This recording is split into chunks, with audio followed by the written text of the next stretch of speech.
Hello everyone, welcome to commerce Adda 24/7। My name is Aman Mehta और आज हम पढ़ने वाले हैं क्या? आज हम पढ़ने वाले हैं फाइनेंशियल स्टेटमेंट, वो भी वन शॉट में। और इसके अंदर हमें मेनली क्या पढ़ना होता है? Trading and PL account and balance sheet. तो ये दो चीजें हमारे जीवन में ऐसी आई हैं कि बस कि बहुत मेहनत करनी पड़ेगी, तब जा करके ये तो मैच हो पाती है बैलेंस शीट, है ना। ट्रेडिंग एंड पीएल अकाउंट तभी बन पाता है। तो भाई 11th क्लास के बच्चों के लिए ये आपकी मतलब पूरे साल की पढ़ाई का ग्रैंड फिनाले होता है। और मैं कहूंगा ये ग्रैंड फिनाले नहीं है, फाइनेंशियल स्टेटमेंट विद एडजस्टमेंट जब चैप्टर हम करेंगे, वो चैप्टर वैसे हम चाहें तो हम साथ पढ़ सकते हैं, लेकिन मैं इसको अलग रखना चाहता हूं। पहले आप इसका ज्ञान ले लो, फिर विद एडजस्टमेंट जब हम पढ़ेंगे तो बहुत बहुत बहुत ज्यादा डिटेल में पढ़ेंगे, क्योंकि ये चैप्टर जब आएगा तभी आप विद एडजस्टमेंट वाला चैप्टर पढ़ पाएंगे, फाइनेंशियल स्टेटमेंट्स विद एडजस्टमेंट। और आपको भाई एग्जाम में क्वेश्चन उसी से पूछा जाएगा, ना कि इससे। लेकिन इसके बिना नहीं हो सकता, बिल्कुल नहीं हो सकता। आपको ये चैप्टर पढ़ना ही पड़ेगा, ठीक है, उसके बिना हो ही नहीं सकता। मतलब कहते नहीं है कि बाहुबली और बाहुबली 2 तो पहली नहीं देखी, समझ में ही नहीं आएगा, समझ में आएगा ही नहीं, हो क्या रहा है। तो वही वाली बात है। तो चलिए स्टार्ट करते हैं आज की क्लास को पूरी एनर्जी के साथ, पूरे प्यार के साथ इस क्लास को स्टार्ट करते हैं। और आपका सपोर्ट चाहिए होगा तो लाइक और शेयर कर दीजिएगा। बोलने की जरूरत वैसे आपको पड़ती नहीं है, बहुत प्यारे लोग हो। चलो तो पढ़ते हैं भाई। तो सबसे पहले हम बात करते हैं कि भाई ये फाइनेंशियल स्टेटमेंट्स होती क्या है। फाइनेंशियल स्टेटमेंट्स क्या होती है? तो financial statements are the statements prepared at the end of the accounting period to determine the financial performance. तो भाई फाइनेंशियल स्टेटमेंट, इसको हम प्यार से बोलते हैं फाइनल अकाउंट्स। क्या बोलते हैं? फाइनल अकाउंट्स, अंतिम खाते जो बिल्कुल अंत में बनते हैं, अंतिम, ठीक है। तो यहां पर हम क्या चेक कर रहे होते हैं कि भाई हमने अकाउंटिंग पीरियड कंसेप्ट पढ़ा होगा, तो उसके अंदर हमें क्या बताते हैं कि अकाउंटिंग पीरियड कंसेप्ट में कि आप बिजनेस की पूरी लाइफ को छोटे छोटे हिस्सों में बांट लेते हो, ताकि आप टाइम टू टाइम अकाउंटिंग करके उसको इवेल्युएट करें कि भाई सब कुछ बढ़िया चल रहा है या नहीं चल रहा है, और उस हिसाब से अपने बिजनेस की पॉलिसीज को, अपने एक्शंस को चेंज करें या उस हिसाब से एक्शंस लें, ठीक है। तो इसीलिए हमने पूरी लाइफ को अकाउंटिंग पीरियड्स में बांटा है, जो कि 12 महीने का होता है। नॉर्मली वो 1 अप्रैल से लेके कहां तक? अगले साल की 31 मार्च तक चलता है। तो 31 मार्च तक आते आते आप सारी अकाउंटिंग की प्रोसेस को फॉलो करते करते फाइनेंशियल स्टेटमेंट बनाते हैं। तो लास्ट में क्या बनती है? फाइनेंशियल स्टेटमेंट बनती है, जिससे हमें क्या, हम जिससे क्या फाइंड आउट करते हैं, जिससे हम क्या डिटरमाइन करना चाहते हैं, हम उससे डिटरमाइन करना चाहते हैं फाइनेंशियल परफॉर्मेंस। और परफॉर्मेंस से कैसे कैसे पता चलता है परफॉर्मेंस के बारे में कि भाई प्रॉफिट कमाया है, लॉस कमाया है, तो वो देखना होता है।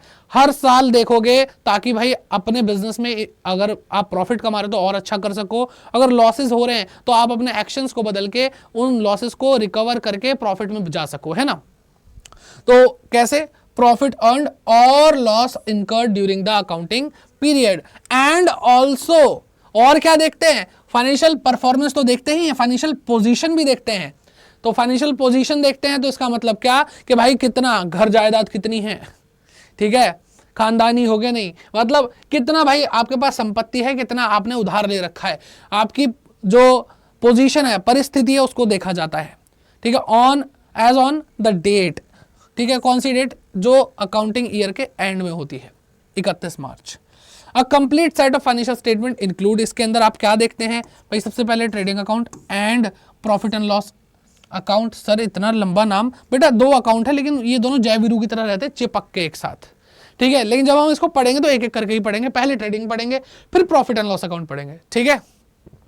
देन उसके बाद आती है बैलेंस शीट आती है। क्या आती है भाई? Balance sheet. तो इसको हम, ये जो trading and profit and loss account है, इसको हम इनकम स्टेटमेंट भी बोलते हैं। क्या बोलते हैं? Income statement. और अगर हम बात करते हैं बैलेंस शीट की, तो बैलेंस शीट को हम और क्या बोलते हैं? पोजीशन स्टेटमेंट, क्योंकि ये पोजीशन बताती है।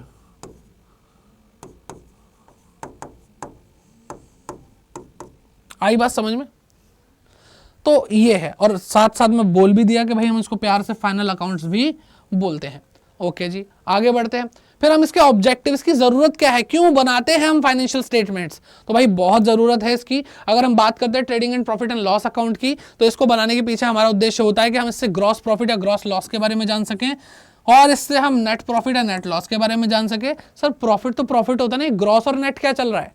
तो भाई देखो, कहते हैं ना ग्रॉस प्रॉफिट मतलब मोटा मोटा इतना फायदा हुआ है। ये मोटा मोटा क्या मतलब? जब हम सारी बारीकियों से कैलकुलेशन नहीं कर रहे हैं, हम मोटी मोटी कैलकुलेशन कर रहे हैं, ठीक है, तो वो कहां से निकलता है, ग्रॉस प्रॉफिट या ग्रॉस लॉस, वो हमें मिलता है ट्रेडिंग अकाउंट से मिलता है।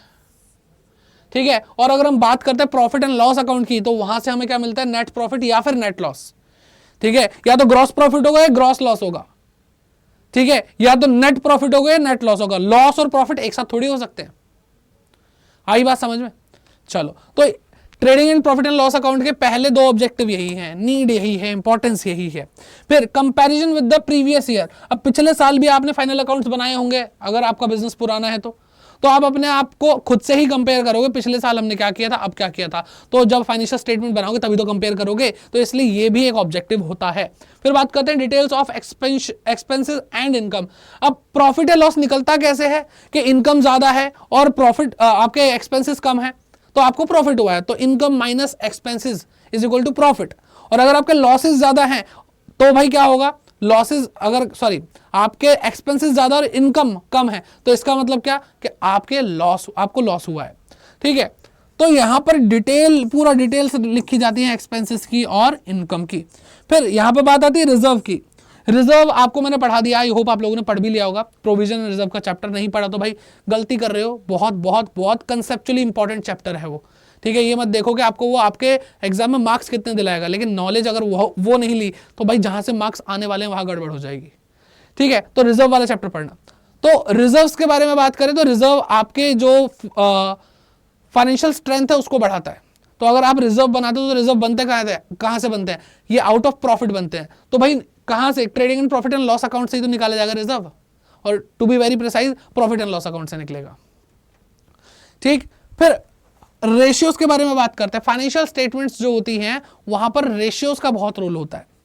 ठीक है, हम आपने पढ़ा होगा अकाउंटिंग क्या होती है, is an art of recording, classifying, summarising. ठीक है, समराइजिंग किस चीज को, क्लासिफाई, समराइज, रिकॉर्ड सब कर रहे हो, ये ट्रांजैक्शंस को कर रहे हो।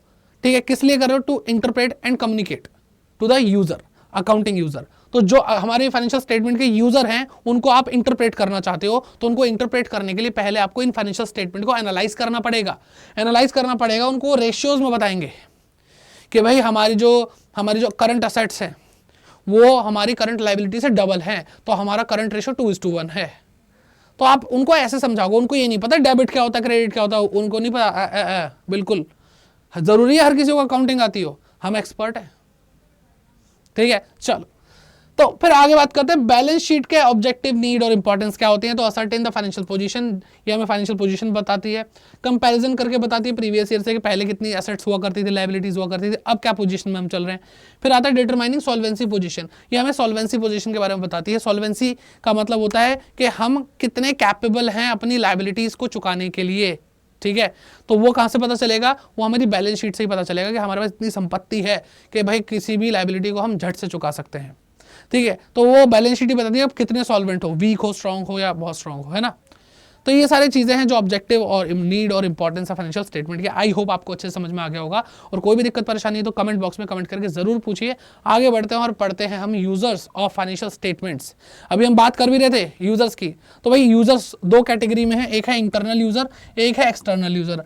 अंदर के बंदे, बाहर वाले लोग। ठीक है, तो अंदर कौन है भाई, हमारे जो भाई मालिक है उसको तो भाई देखना है ना, कैपिटल लगाई है तो प्रॉफिट हो भी रहा है, नहीं हो रहा, पैसा बर्बाद तो नहीं हो रहा।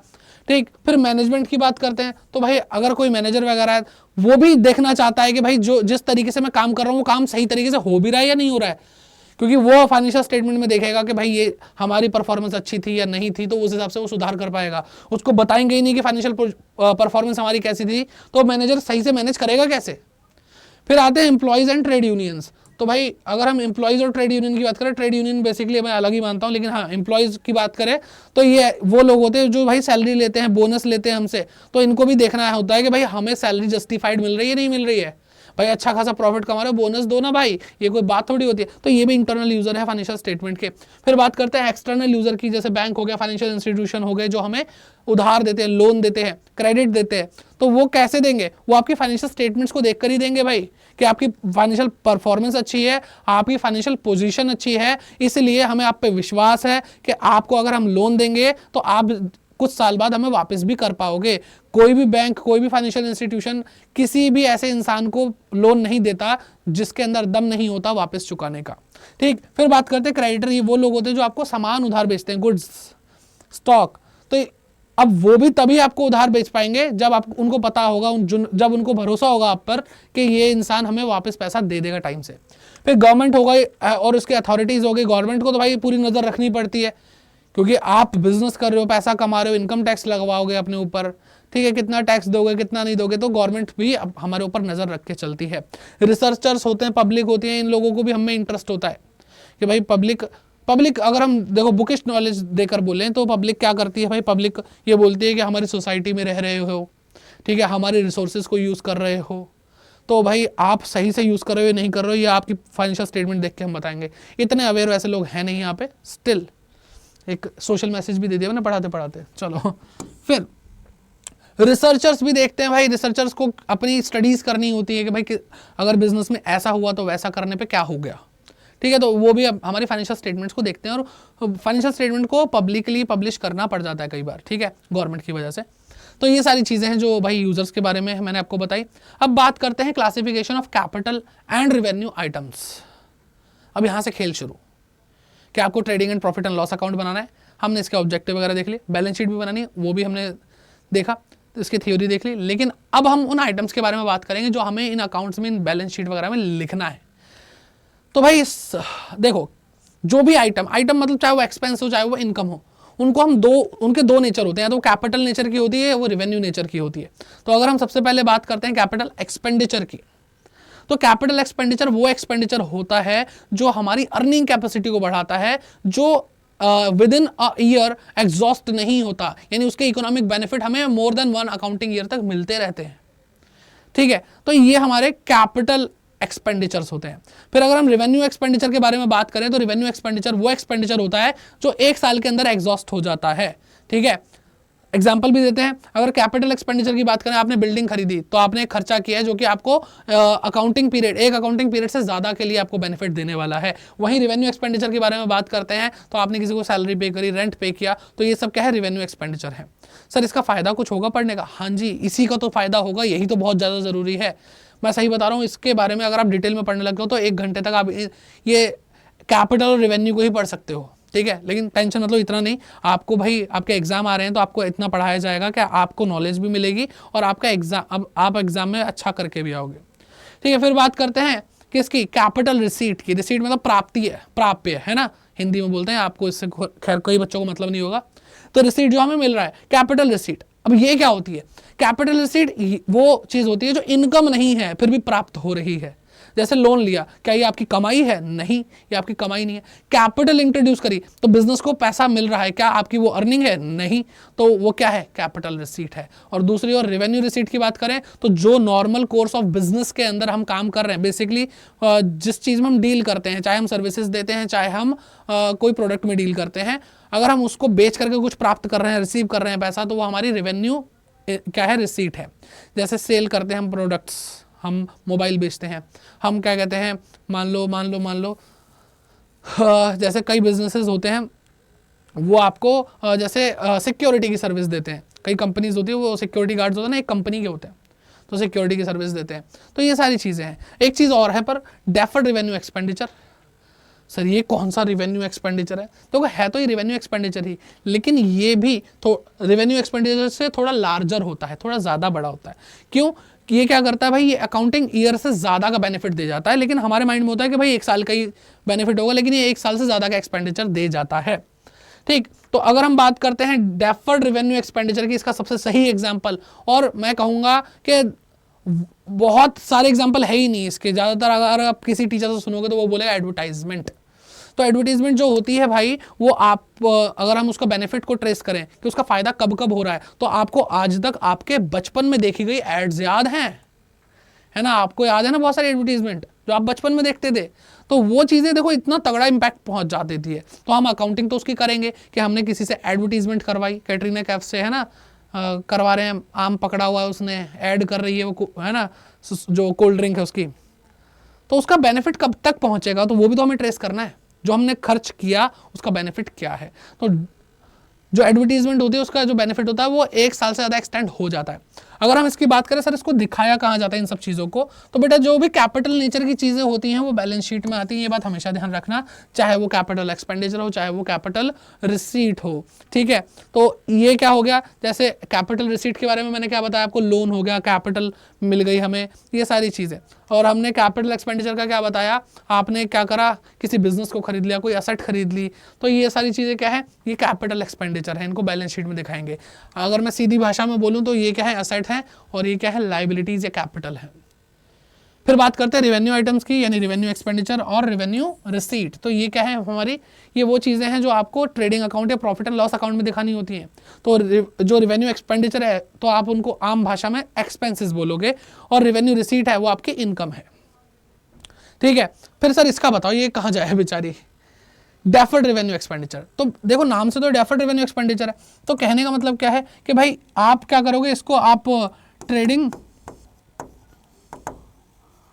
एंड पीएल अकाउंट, और मैं साफ साफ बोलूं पीएल अकाउंट में आएगी, वो तो अभी राज नहीं खोल रहा हूं इसलिए मैंने आपको सीधा ये बता दिया। तो ट्रेडिंग और प्रॉफिट एंड लॉस अकाउंट के अंदर जितने साल का, जितना हमने इसका बेनिफिट कंज्यूम कर लिया उतना लिखा जाएगा, और जो अभी तक राइट ऑफ नहीं हुआ है उसको हम कहाँ दिखाएंगे, जो राइट ऑफ नहीं हुआ है, जो राइट ऑफ नहीं हुआ है वो हम बैलेंस शीट में दिखाएंगे। कहाँ दिखाएंगे भाई, बैलेंस शीट में दिखाएंगे, ठीक है। कहाँ पे दिखाएंगे, कहाँ पे दिखाएंगे, असेट साइड पे दिखाएंगे, ठीक है। और जो राइट ऑफ, देखो यहाँ पे प्रॉफिट एंड लॉस अकाउंट में जाने का मतलब राइट ऑफ होना होता है, ये बात हमेशा ध्यान रखना। और ये बात मैं बहुत पहले से पढ़ाता आ रहा हूँ, ठीक है। सिलेबस कंप्लीट हो चुका है, बस कुछ लास्ट चैप्टर बचे।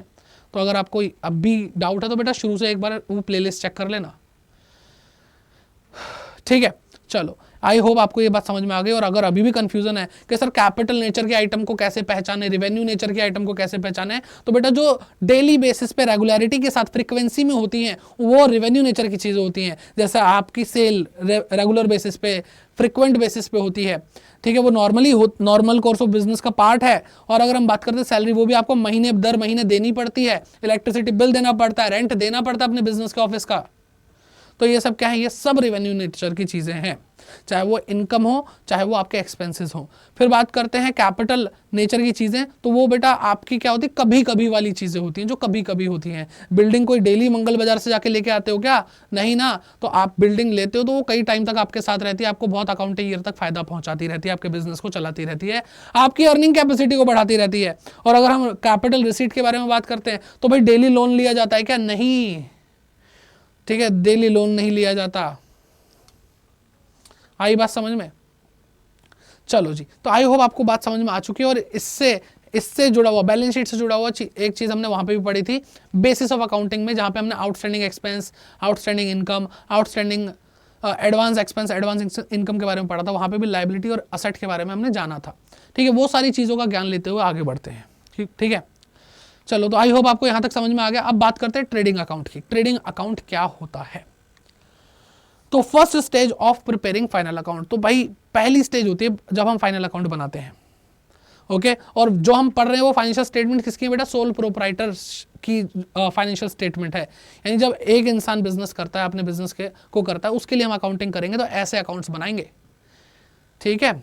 चलो, और मैं आपको एक और नॉलेज वाली बात बताता हूं, तो जो हम पढ़ रहे हैं वो सोल प्रोप्राइटर तो बनाता ही बनाता है, पार्टनरशिप में भी ऐसे ही अकाउंटिंग होती है, ऐसे ही फाइनल अकाउंट्स बनते हैं।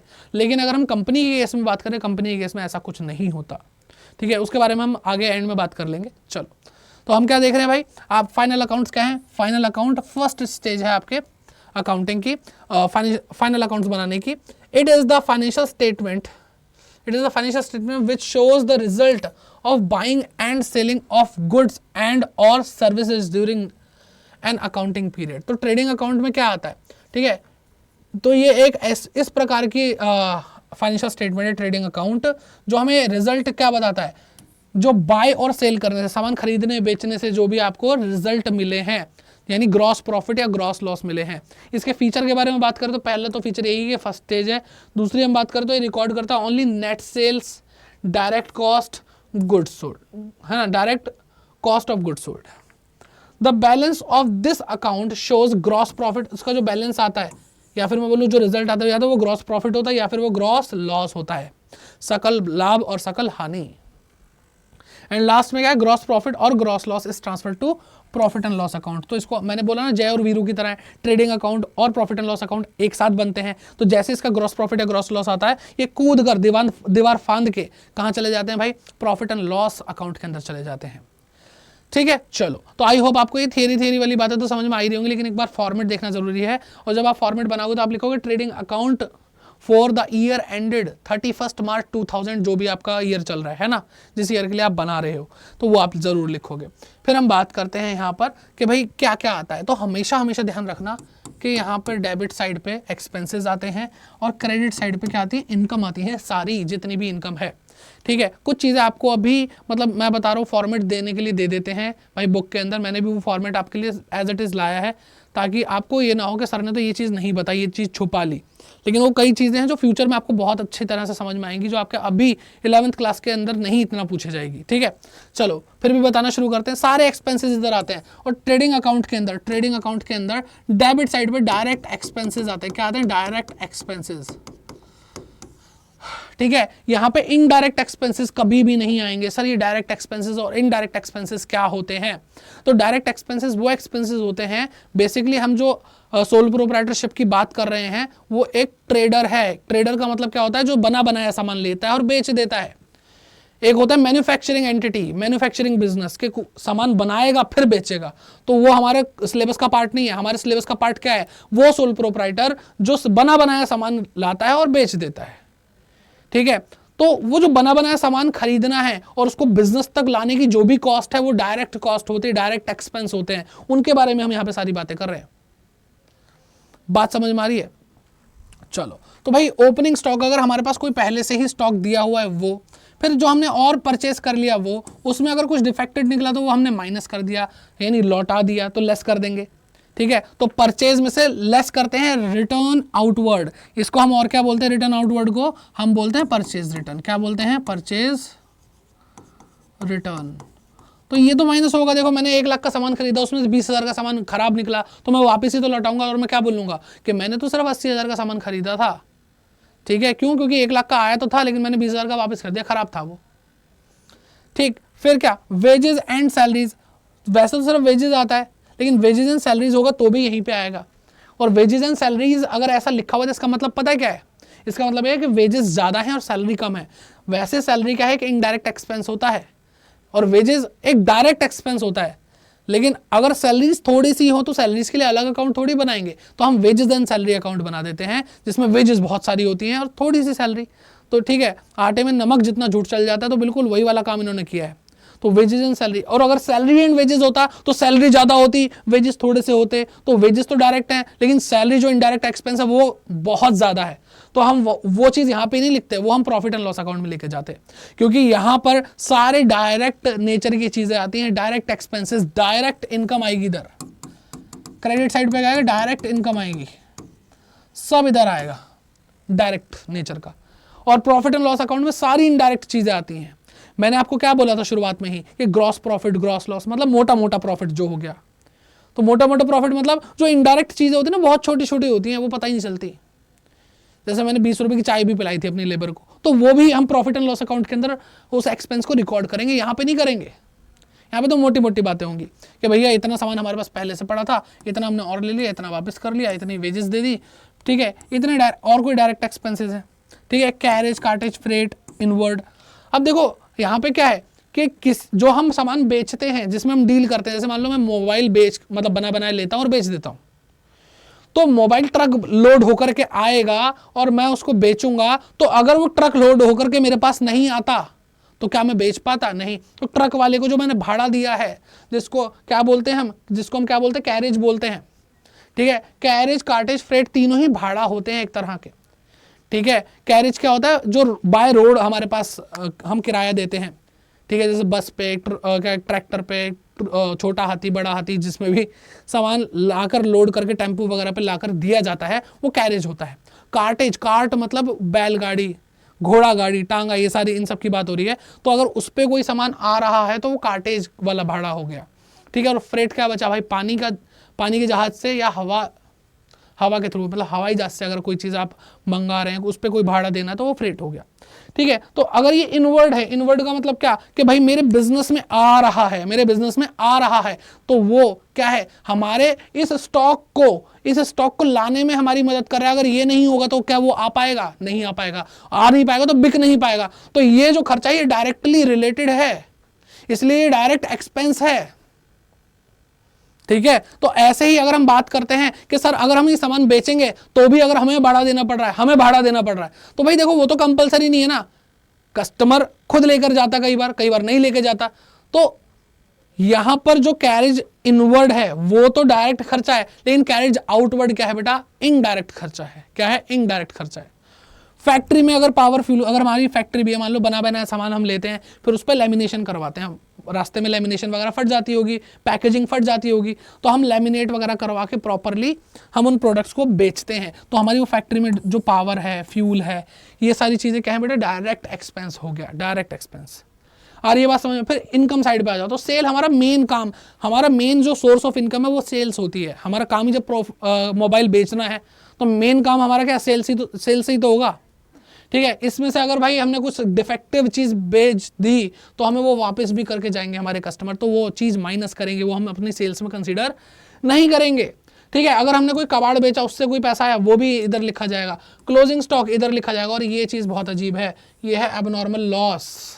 सर एक्सपेंसेस और लॉसेस तो उस साइड आने चाहिए, लेकिन बेटा देखो ये क्या है? एबनॉर्मल है। मैं आपको बता रहा हूँ, ये आपके एग्जाम में इतना कोई बहुत बड़ा रोल प्ले नहीं करेगा। आ जाएगा तो आपको पता है कि आपको क्रेडिट साइड पे दिखाना है।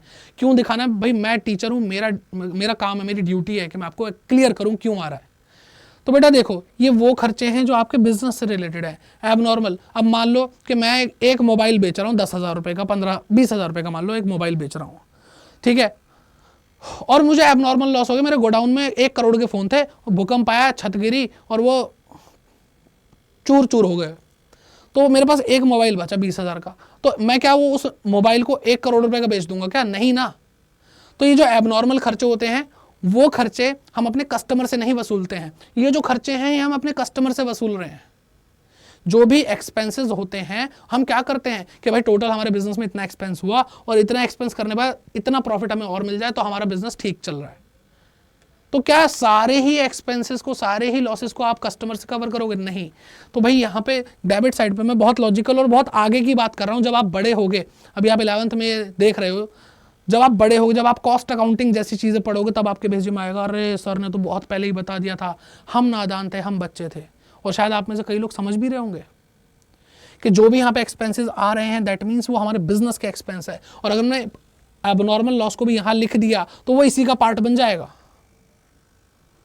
ठीक है, तो इसका ट्रीटमेंट हम कभी और देखेंगे, चलो अब इसको छोड़ो।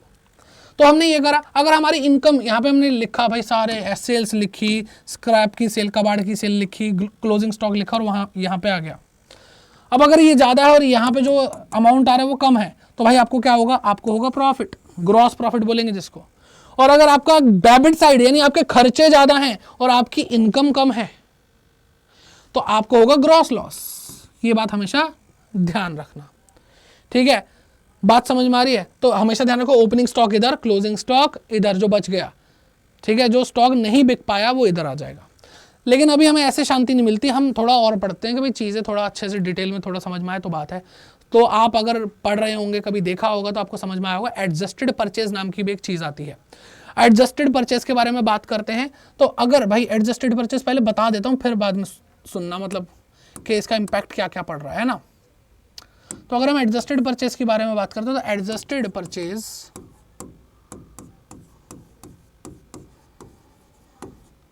का मतलब होता है कि हमारे पास जो ओपनिंग स्टॉक था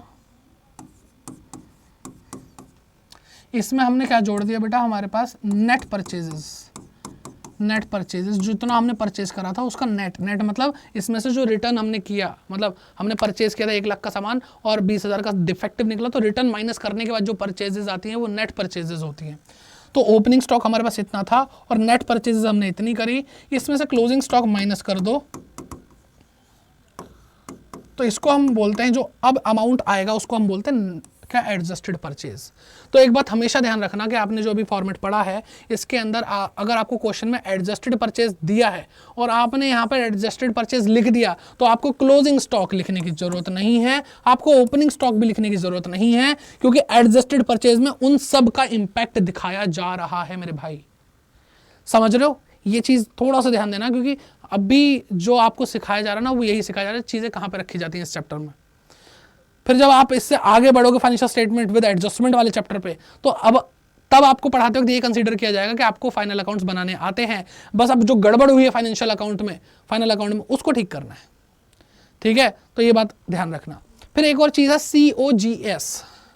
ठीक, क्या है COGS, ये भी पढ़ना है।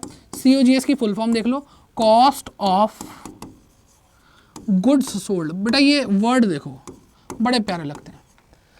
किसकी कॉस्ट, कॉस्ट ऑफ, किसकी कॉस्ट ऑफ गुड्स सोल्ड, जो सामान बेच दिया उसकी कॉस्ट, जो सामान बेच दिया उसकी कॉस्ट।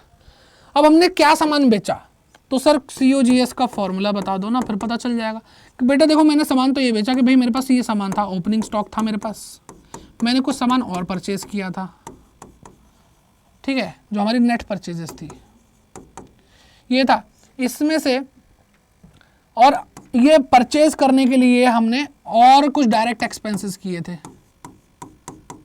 डायरेक्ट एक्सपेंसेस किए थे, जैसे हमने फ्रेट दिया, कार्टेज दिया, कैरेज दिया, हमने फैक्ट्री का फ्यूल दिया, वो सारे डायरेक्ट एक्सपेंसेस ही हैं, टेंशन ना लो।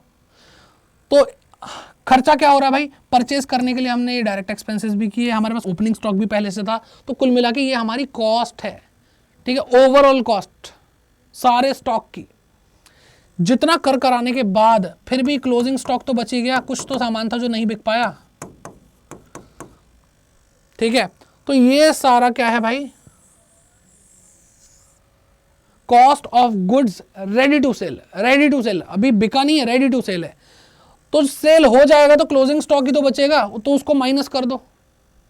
तो सारे गुड्स की कॉस्ट, जिसमें से हमने वो वाली कॉस्ट हटा दी जो सामान, जो गुड्स बिके ही नहीं, तो ये जो कॉस्ट आ रही है इन सबको जोड़ने के बाद वो क्या है, वो सामान, वो गुड्स जो बिक चुके हैं उसकी कॉस्ट है ये। तो इसलिए हिंदी में बोल दिया मैंने, बात तो वही है, कॉस्ट ऑफ गुड्स सोल्ड। ये क्या है, कॉस्ट ऑफ गुड्स सोल्ड। तो फॉर्मूला क्या बना, opening stock plus net purchases plus all direct expenses including cartage, carriage और फ्रेट इनवर्ड, फैक्ट्री फ्यूल और पावर, वो सारी चीजें करके माइनस करना है आपको इसमें से क्लोजिंग स्टॉक।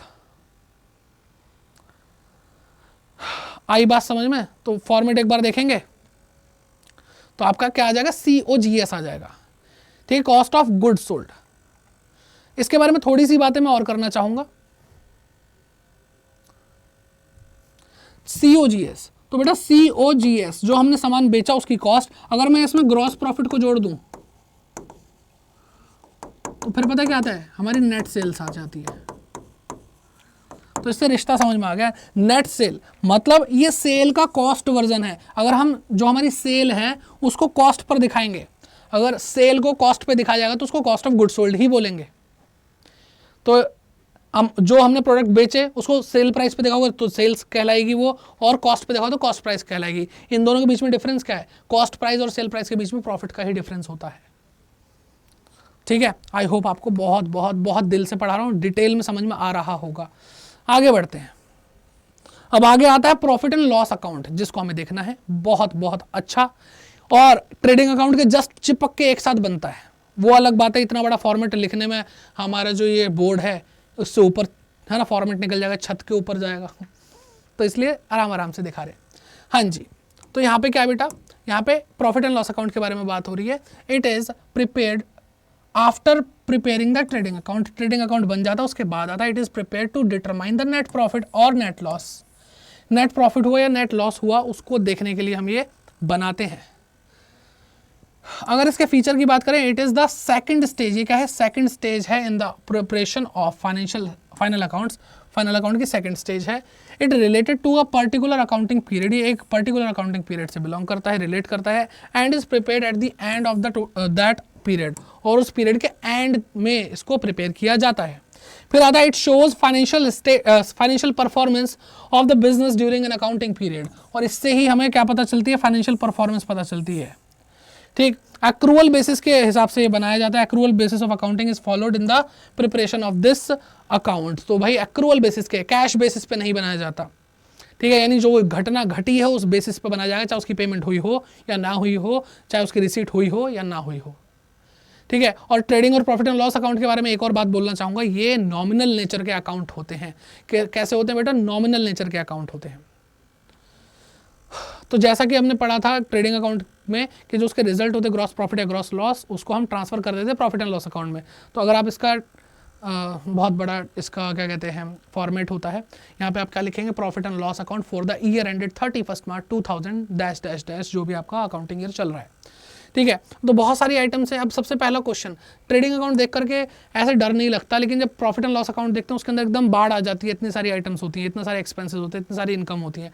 सबसे पहली चीज़, जब मैंने इसको देखा था पहली बार जीवन में देखा था, तो मुझे लगा ये सब याद करना पड़ेगा। तो ऐसा कुछ नहीं होता, हमें याद नहीं करना पड़ता, हमें बस समझना होता है कि भाई एक्सपेंसेस होते हैं और इनकम होती हैं, और ये एक्सपेंसेस डायरेक्ट और इनडायरेक्ट होते हैं, इनकम भी डायरेक्ट और इनडायरेक्ट होती हैं। डायरेक्ट के बारे में मैंने आपको बताया, जो हमारे मतलब हमारे बिजनेस के लिए जो ज़रूरी है, जो हम सेल और परचेज कर रहे हैं, उसको रेगुलेट करने के लिए, उसको ऑपरेट करने के लिए जो एक्सपेंसेस हो रहे हैं वो डायरेक्ट एक्सपेंस हैं। और इसके अलावा अभी मैं आपको प्रूफ भी दे दूंगा उस चीज़ का।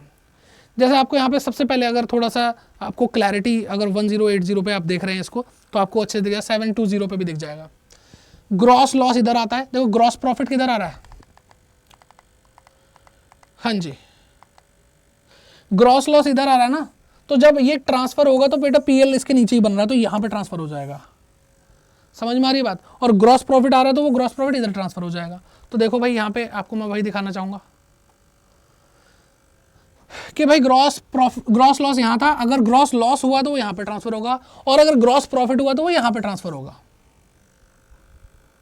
ठीक है। फिर यहाँ पे देखो, मैं एक सांस में पढ़ने की कोशिश नहीं करूंगा, मुझे पता है नहीं हो पाएगा ना। सैलरीज, रेंट है, स्टेशनरी एंड प्रिंटिंग है, पोस्टेज, टेलीग्राफ है, लीगल चार्जेस है, टेलीफोन एक्सपेंसेस है, इंश्योरेंस प्रीमियम है, बिजनेस प्रमोशन एक्सपेंसेस है, रिपेयर एंड रिन्यूअल्स हैं, डेप्रिसिएशन है, और सॉरी लग गई क्या? हाँ, और क्या है भाई? और डेप्रिसिएशन है, इंटरेस्ट है, सन्ड्री एक्सपेंसेस है, कन्वीनियंस है, बैंक चार्जेस है, journal expenses, loss by fire और थेफ्ट है, कमीशन है, और एडवर्टीजमेंट है, फ्रेट एंड कैरेज आउटवर्ड अभी बताया था मैंने, फ्रेट और कैरेज आउटवर्ड, जो बाहर बिजनेस से हम बाहर भेज रहे हैं, प्रोडक्ट को, स्टॉक को लाने का भाड़ा नहीं, अब स्टॉक को बाहर बेचने का अगर कोई भाड़ा देना पड़ रहा है, वो भाई हर कोई नहीं देता, जरूरी नहीं है, तुम दे रहे हो तो तुम्हारी प्रॉब्लम, वो इनडायरेक्ट एक्सपेंस है, ठीक है। इसकी वजह से आपके प्रोडक्ट नहीं बिक रहे हैं कि भाई तुम भाड़ा भरते हो, ठीक है। Discount allowed, travelling expenses, bad debt, ये सारी चीज़ें यहाँ पर आती हैं, ठीक है। अब सर आपने बता तो दिया, लेकिन हम तो मासूम से बच्चे हैं, हमें एकदम से कैसे याद होगा और कैसे हमें समझ में आएगा क्या क्या है, हमें तो मतलब भी नहीं पता सर। तो रुको जरा, सब्र करो, अभी बताते हैं, कुछ कुछ चीज़ों को समझाते हैं, क्योंकि मैंने आपको बोला रटने की जरूरत नहीं है, आपका दिल डिसाइड करेगा ये सारी इंफॉर्मेशन जानने के बाद कि ये क्या है। जैसे हम एग्जाम्पल लेते हैं रेंट का। रेंट इनडायरेक्ट क्यों है? रेंट इनडायरेक्ट इसलिए कि अगर आप प्रोडक्ट बनाकर बेच रहे हो तो प्रोडक्ट खरीदे बिना नहीं बेच सकते, तो प्रोडक्ट को खरीदना, परचेज करना, परचेज ही डायरेक्ट एक्सपेंस हुआ। लेकिन अगर हम रेंट की बात करें तो भाई आप स्विट्जरलैंड में दुकान लेकर के वहां पे सामान बेच रहे हो, वहां पे करोड़ों का किराया दे रहे हो, किसने बोला भाई? आप चाहे झोपड़ी में क्या कहते हैं दुकान खोलो, चाहे स्विट्जरलैंड में खोलो, ठीक है, वो आपकी हेडेक है ना। तो उसका प्रोडक्ट के बेचने से डायरेक्ट रिलेशन है ही नहीं। अब आप बोलोगे सर अच्छी जगह पे तो दुकान लेनी पड़ेगी ना, झोपड़ी में जंगल में थोड़ी ना जाके बेचेंगे। तो भाई अगर अच्छी जगह पे दुकान होने से ही प्रॉफिट होता है तो भाई ऑनलाइन के एग्जांपल ले लो, फिर ऑनलाइन में तो सामान बेचा जाता है, वहां पे तो रेंट फिर देखा ही नहीं जाएगा ना रेंट। कोई लोग पटरी लगा कर पटरी पे सामान बेचते हैं, फुटपाथ पे सामान बेचते हैं। तो जो रेंट है ना वो बहुत ही सब्जेक्टिव है कि भाई मैं 10,000 दे रहा हूं, कोई 1 लाख रुपए रेंट दे रहा है, कोई रेंट दे ही नहीं रहा है। तो it is not very directly related to the products, ठीक है। आप स्टेशनरी प्रिंटिंग कितना करते हो? अब भाई जैसा आपने राशन की दुकान पे देखा होगा कि जो आप सामान लेकर जाते हो वो लाला जी क्या कहते हैं पर्ची पे लिखते रहते हैं, अरे भाई हाँ जी 1 किलो राजमा, 5 किलो चावल, ये वो लिखते हुए चले जाते हैं और आपको बिल बना के दे देते हैं। तो कितना कागज यूज हो रहा है, कितना नहीं हो रहा है, स्टेशनरी कितनी जा रही है, कौन देख रहा है भाई? नहीं भी करोगे कैलकुलेटर पे करके बताओ, ठीक है। इसका कोई डायरेक्ट रिलेशन नहीं है। तो आपको इस तरीके से समझना पड़ेगा, आप सब कुछ याद नहीं कर सकते। और इनडायरेक्ट वो भी चीजें होती हैं जिनको हम ट्रेस नहीं कर पाते। जैसे अगर मैं बोलूँ कि भाई मैं जिस बिल्डिंग में जिस मशीन की बात करते हैं, मशीन से तो हम वो प्रोडक्ट बना रहे हैं, मान लो वैसे ट्रेडिंग बिजनेस के लिए हम अकाउंटिंग करते हैं, लेकिन मान लो हम कोई फर्नीचर है, कोई कंप्यूटर है जिसको यूज कर रहे हैं अपने बिजनेस में, और अगर हम उसकी बात करें वो डायरेक्टली रिलेटेड भी होता, तो आप क्या बिल्कुल श्योर होकर बता सकते हो कि कितना डेप्रिसिएशन एक प्रोडक्ट को बनाने पे लगा? क्योंकि वो मशीन तो 100 प्रोडक्ट बनाती है दिन में, आप नहीं बता सकते। पूरे साल भर का डेप्रिसिएशन तो आप एस्टिमेट करते हो, आप पूरे साल भर के डेप्रिसिएशन में जो एक दिन में डेप्रिसिएशन लगा और उस एक दिन में जो डेप्रिसिएशन लगा वो एक प्रोडक्ट पे कितना लगा है, वो तो फिर आप कद्दू बता पाओगे, है कि नहीं फैक्ट? तो जो चीज ट्रेस नहीं हो पाती, हर चीज इतना ज्यादा पकड़ नहीं सकते आप कि एग्जैक्टली बता दो इतनी कॉस्ट आई है, तो वो जो आप डायरेक्टली मतलब जो भी आप इतना ट्रेस नहीं कर सकते वो भी इनडायरेक्ट ही माना जाता है, जैसे कि डेप्रिसिएशन। फिर अगर अब यहाँ पे आपको संतुष्टि मिल गई है, डेबिट साइड पे सब एक्सपेंसेस ही आएंगे, ये बात हमेशा ध्यान रखना। ट्रेडिंग में डायरेक्ट एक्सपेंसेस और प्रॉफिट एंड लॉस अकाउंट में डेबिट साइड पे इनडायरेक्ट एक्सपेंसेस।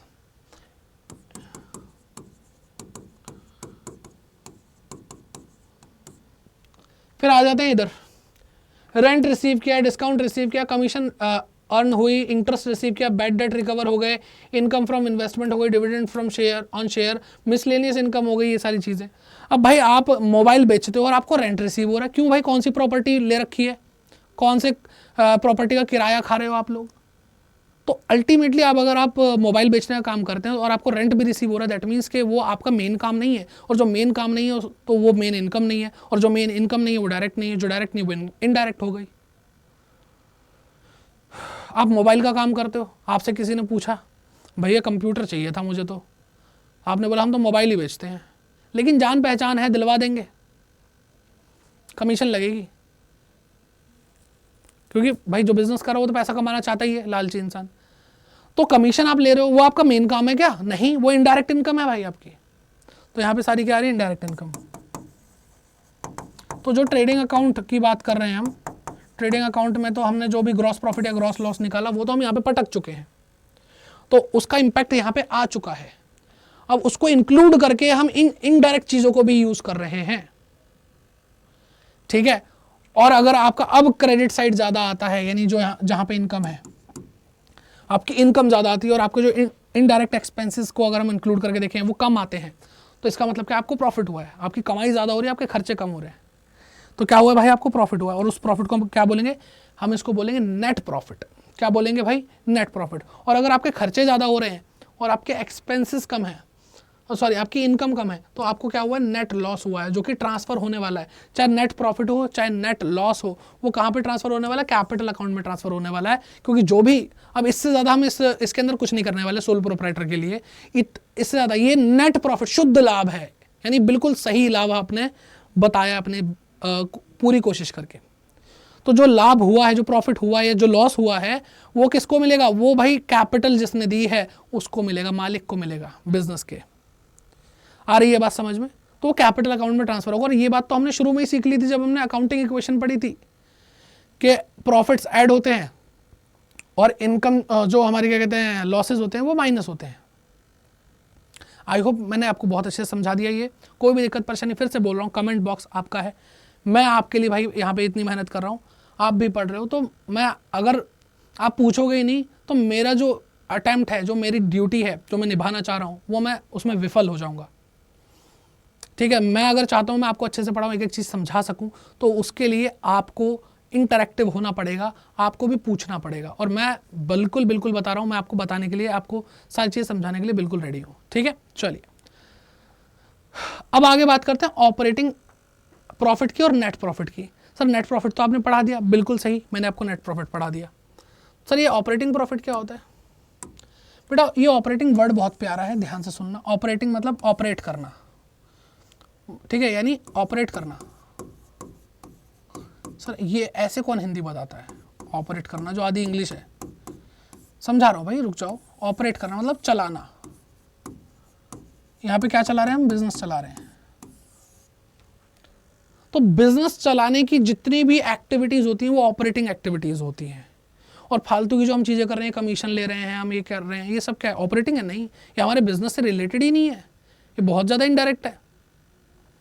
ठीक है, तो यहाँ पर आपको समझना होगा कि भाई आपके ऑपरेटिंग एक्टिविटी के अंदर ऑपरेटिंग एक्सपेंस थे, ऑपरेटिंग इनकम थी, जो सिर्फ और सिर्फ बिजनेस के लिए ही हो रही थी, चाहे वो डायरेक्ट हो चाहे वो इनडायरेक्ट हो, ये बात ध्यान रखना। तो जितनी भी डायरेक्ट एक्सपेंसेस हैं, डायरेक्ट इनकम है, वो ऑपरेटिंग एक्टिविटी यानी बिजनेस को चलाने के लिए की जा रही है। सर नहीं, समझ में नहीं आ रहा सर, रुको जरा, आपको एग्जांपल के साथ समझाते हैं। आपको यहां पे अगर दिखाई दे रहा हो इंटरेस्ट रिसीव, क्या दिखाई दे रहा है भाई आपको? Interest receive. और आप काम क्या करते हो? आप मोबाइल बेचने का काम करते हो और आपको इंटरेस्ट रिसीव हो रहा है, यानी आपने किसी को पैसा उधार दे रखा है, आप ब्याज खा रहे हो। क्या आपका काम है ये?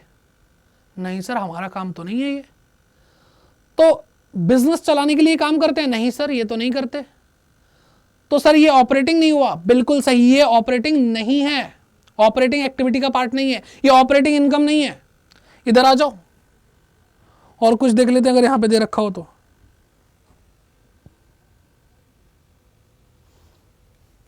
यहां पे तो आपको बहुत सही चीजें नहीं दे रखी, मैं आपको फिर भी एग्जांपल दे दूंगा।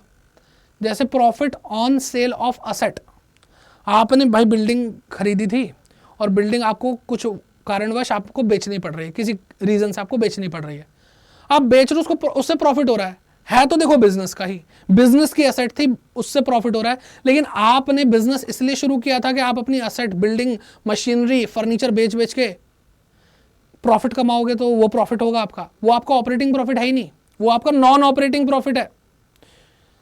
आपके लिए प्रॉफिट वही है जो आपकी बिजनेस एक्टिविटीज से आ रहा है। और आपकी बिजनेस एक्टिविटी क्या कहती है आपको? कि आप मोबाइल बेचने वाले इंसान हो, आप मोबाइल बेचो। हलवाई को क्या बोला जाता है कि भाई तू समोसे बना, तू मिठाइयां बना, तू वो बेच, तेरे ऑपरेशंस वो हैं, इसलिए वो तेरी ऑपरेटिंग एक्टिविटी है, और उससे जो प्रॉफिट होगा वो ऑपरेटिंग प्रॉफिट होगा। तो जो भी इधर उधर के काम कर रहे हो, तुम प्रॉपर्टी डीलिंग कर रहे हो, हलवाई भी हो लेकिन प्रॉपर्टी डीलिंग भी कर रहे हो, तुम मकान बिकवा रहे हो, परसेंट कमीशन ले रहे हो, ये तो तुम्हारा भाई काम ही नहीं है। तो ये क्या हो गया? ये सारी नॉन ऑपरेटिंग चीजें हो गई। ठीक है, तो नॉन ऑपरेटिंग एक्सपेंसेस भी होते हैं और नॉन ऑपरेटिंग इनकम भी होती है, और इसी तरीके से कुछ ऑपरेटिंग एक्सपेंसेस भी होते हैं, इसी तरीके से कुछ ऑपरेटिंग इनकम भी होती है। तो इसलिए ऑपरेटिंग प्रॉफिट कैसे निकालेंगे हम ऑपरेटिंग प्रॉफिट कैसे निकालेंगे?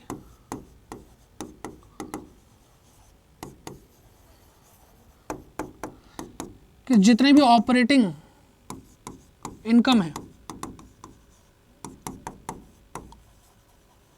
उसमें से हम माइनस करेंगे ऑपरेटिंग एक्सपेंस। तो वो क्या कहलाएगा बेटा?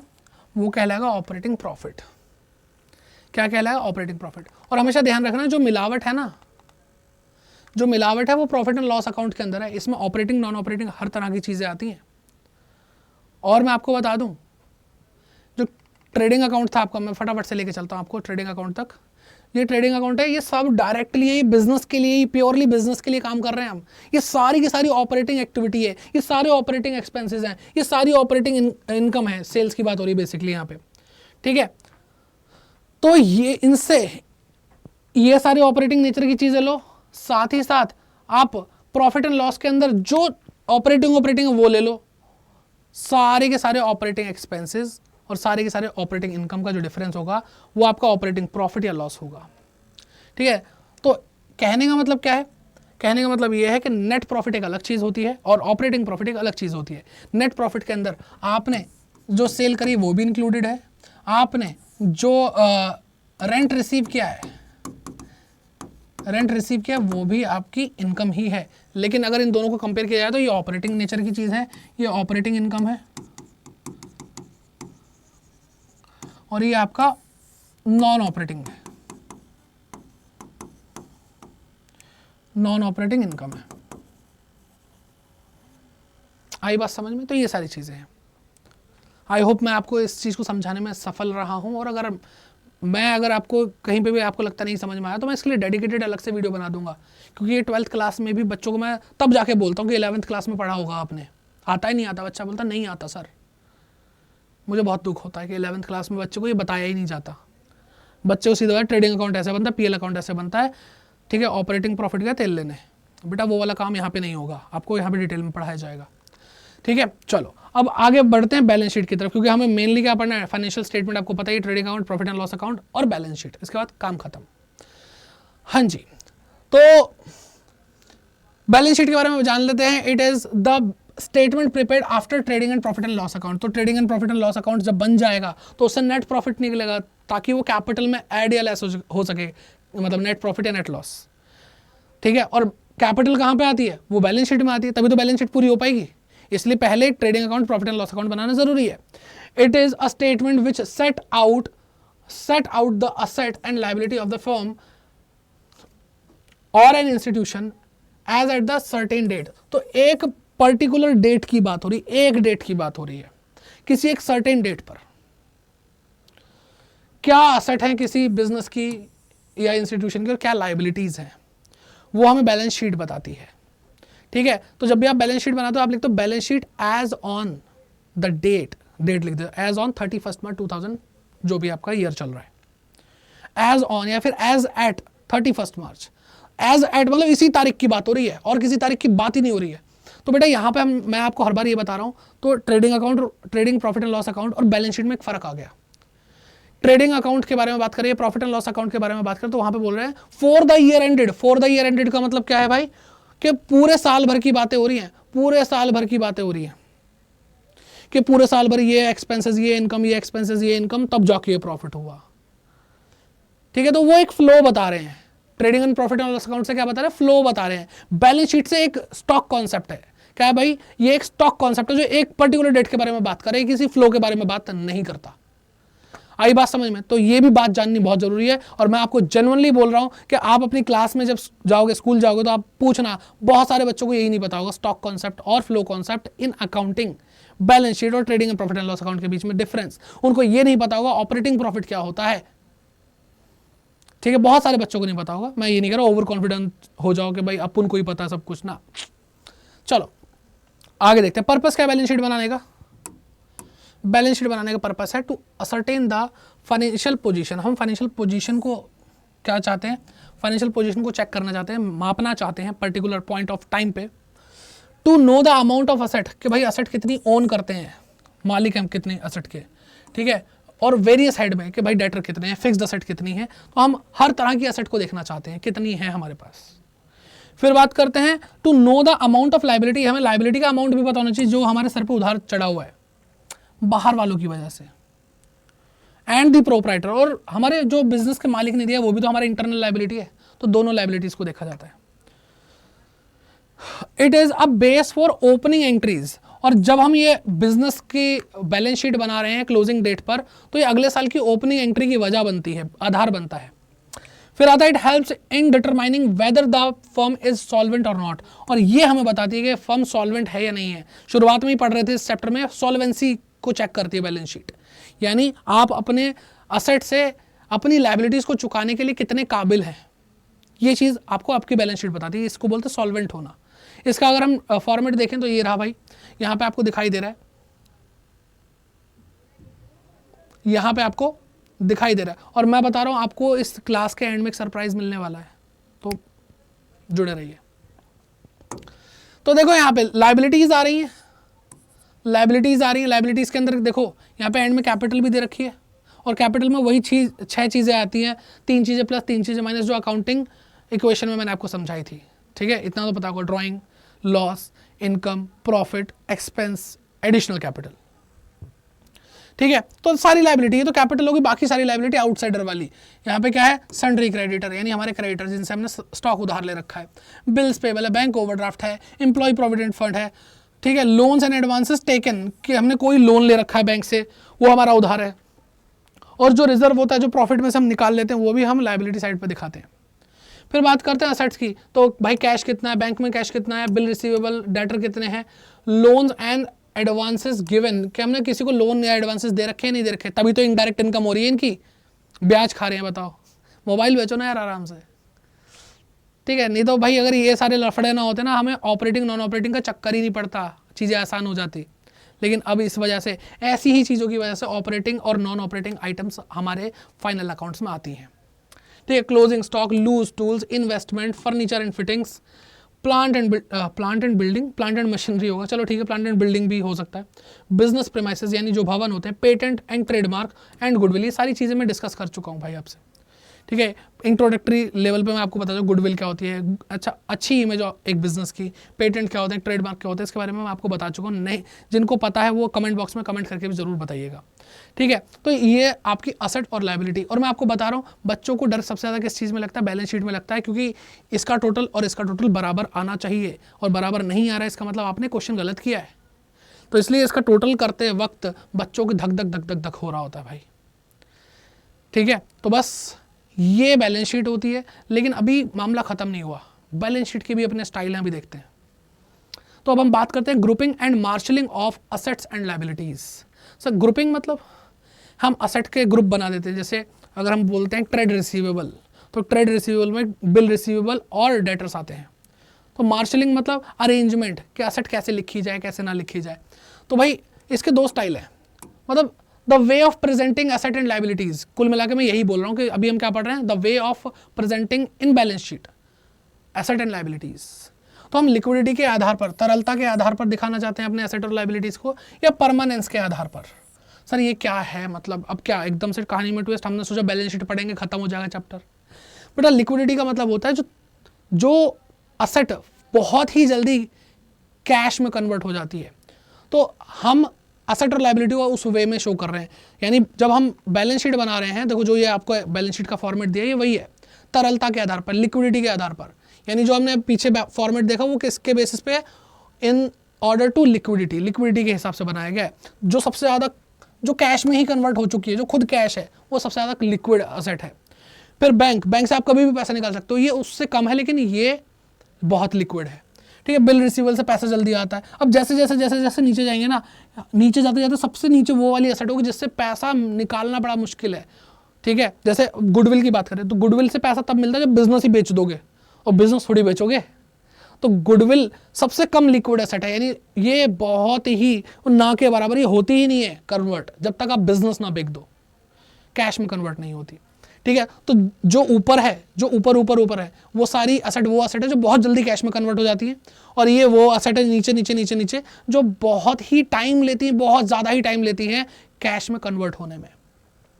और अगर हम यहाँ पे भी बात करें तो हमने यहाँ पे भी लिक्विडिटी के बेसिस पे ही बात करी है कि जिनको हम सबसे जल्दी पे कर देंगे वो सबसे ऊपर है, और जिनको हम सबसे देर में पे करेंगे, और देर में तो भाई अपने ओनर को ही पे करेंगे, भैया ये लो बिजनेस हूँ मैं, लो अपना पैसा जाओ भाई, हम बिजनेस बंद कर चुके हैं, तो वो ठीक है। Loan, provident fund, bank overdraft, ठीक है। तो कुल मिला के कहने का मतलब और थोड़ा सिंपल कर दूं मैं कि जो करंट लायबिलिटीज है वो ऊपर आती हैं और नीचे आते आते वो नॉन करंट हो जाती हैं, नॉन करंट लिखते हैं।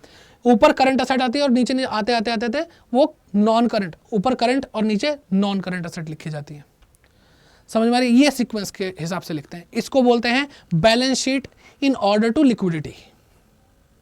अब ये तो वर्ड देखो समझ में आ रहा होगा ना, परमानेंस यानी परमानेंट है जो, अगर हम परमानेंस के ऑर्डर में लगाएं तो ये जो आपको फॉर्मेट दिखाया गया है, ये जो फॉर्मेट आपको दिखाया गया है उसको उल्टा कर दो, तो सबसे पहले गुडविल आएगी, फिर पेटेंट एंड ट्रेडमार्क आएंगे, फिर बिजनेस प्रीमाइसेस आएगी, फिर बिल्डिंग वगैरह आएंगी जो कि बहुत ही रिजिड है, ये कैश में कन्वर्ट नहीं होती। तो सबसे पहले जो सबसे ऊपर जो परमानेंट रहेंगी असेट, और नीचे आते आते जो परमानेंट नहीं रहती, कभी भी बिजनेस से निकल जाती हैं, आ जाती हैं।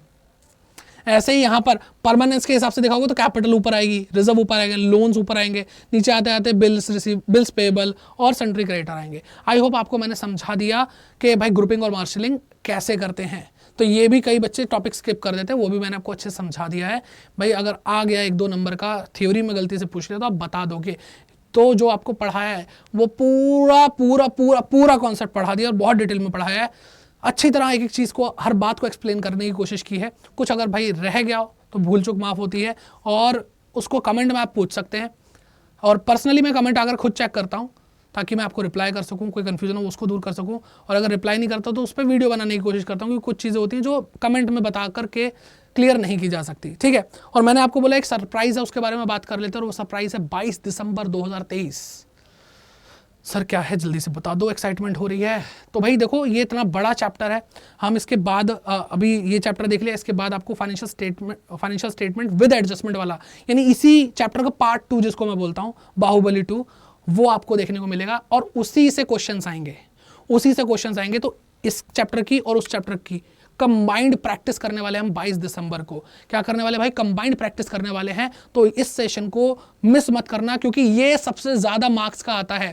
ठीक है, financial statement and financial statement with adjustment, ये दोनों चैप्टर मिक्स होकर के एक साथ आते हैं और सबसे ज्यादा मार्क्स के आते हैं। और ये चैप्टर देखना जरूरी है, तभी जाकर वो चैप्टर समझ में आएगा। तो अगर आप यहां तक मेरे साथ जुड़े रहे तो इसका मतलब आप अपनी पढ़ाई को लेकर सीरियस हैं। और अगर आप अपनी पढ़ाई को लेकर सीरियस हैं तो भाई सिंपल सी बात है, अगर आपके दोस्त हैं और वो नहीं पढ़ते तो आप सही संगत ही आपको आगे ले जाती है। अगर वो नहीं पढ़ते तो गलत संगत में आप, तो या तो अपने दोस्तों को छोड़ दो या फिर उनको ये वीडियो शेयर कर दो, ताकि वो भी पढ़ें और आपकी संगत खराब ना हो, आपको वो डिस्टर्ब ना करे, खुद भी पढ़े और आपको भी पढ़ने दें। तो सबके साथ अगर ये भाई मेरे एफर्ट्स आपको दिख रहे हैं इस वीडियो के अंदर तो ज़रूर शेयर करेंगे। और प्यार पूरा देना है। कैसे देना भाई? शेयर तो करना ही करना है। आपको इसको लाइक करना है भाई, और कमेंट करके अपनी प्रॉब्लम्स पूछ सकते हैं और इस क्लास का फीडबैक ज़रूर दीजिए। मतलब I love to see all your lovely comments. और जो भी कोई क्रिटिसाइज भी करता है वो भी मैं देखता हूँ कि भाई कितना सच है, उस चीज़ को इंप्रूव करा जाता है। ठीक, और इसी तरह की वीडियोस के लिए भाई सब्सक्राइब कर लो इस चैनल को। और मैंने आपके लिए एक प्लेलिस्ट भी बना दी है। तो आप क्या करोगे, आप यूट्यूब पे जहाँ पे ये वीडियो देख रहे हो कॉमर्स अड्डा 24/7 ये सर्च कर रखा है मैंने यहाँ पर भाई आप जाओ, स्क्रॉल करो, होम पेज पे ही रहना। ठीक है, 11th क्लास के लिए देखो यहाँ पे लिखा class 11th one shot all subjects. तो भाई यहाँ पे accountancy, business studies, economics, English है, मैथ्स है, आपको सारी प्लेलिस्ट दिख रही है भाई। तो अकाउंटेंसी की प्लेलिस्ट में दिखाई देता हूँ आपका ऑलमोस्ट क्या सारे चैप्टर कंप्लीट हो चुके हैं। कोई भी चैप्टर की बात कर लो तो वो अच्छे से पढ़ लो भाई। अकाउंटिंग इक्वेशन है, rules of debit and credit है, गुड्स एंड सर्विसेज टैक्सेस है, जीएसटी आपका, जर्नल एंट्रीज है, लेजर पोस्टिंग है, कैश बुक है, स्पेशल पर्पस बुक है, सब्सिडरी बुक आपकी, ट्रायल बैलेंस है, बैंक रिकंसिलिएशन स्टेटमेंट जो आपको बहुत रुलाता है, डेप्रिसिएशन जो आपको सबसे ज्यादा रुलाता है भाई, ये तो देख ही लेना। बहुत बहुत बहुत इंपॉर्टेंट और बहुत अच्छे से बच्चों ने इसको प्यार दिया, अच्छे से समझ में भी आया बच्चों को। इंट्रोडक्शन टू अकाउंटिंग है, बेसिस ऑफ अकाउंटिंग है, बेसिक अकाउंटिंग टर्म्स है, रेक्टिफिकेशन ऑफ एरर है, सोर्स डॉक्यूमेंट है। और इसी प्लेलिस्ट में ये वीडियो भी अब ऐड हो जाएगी और बस आपके कुछ चैप्टर जो बचे हैं वो आपको पूरा आपका सिलेबस यहाँ पे कवर हो जाएगा। तो मैं उम्मीद करता हूँ इस प्लेलिस्ट को भी आप पूरा देखेंगे, अच्छे से अपनी तैयारी करेंगे। आपका एग्जाम पास हो चुका है तो भाई कोई भी लापरवाही मैं नहीं चाहता। आप अपने पेरेंट्स को प्राउड फील कराएं और भाई आपके पेरेंट्स प्राउड फील करेंगे, आपका इतना अच्छा रिजल्ट आएगा तो भाई मुझे भी बहुत प्राउड फील होगा। ठीक है, तो बस इसी तरह हमारे साथ जुड़े रहिए और पढ़ते रहिए और मिलते हैं आपसे नेक्स्ट क्लास में। तब तक के लिए bye bye, take care and keep growing. और 22 दिसंबर को भाई मिलना है, प्रैक्टिस करनी है। ठीक है, चलो bye bye, all the best, खुश रहो।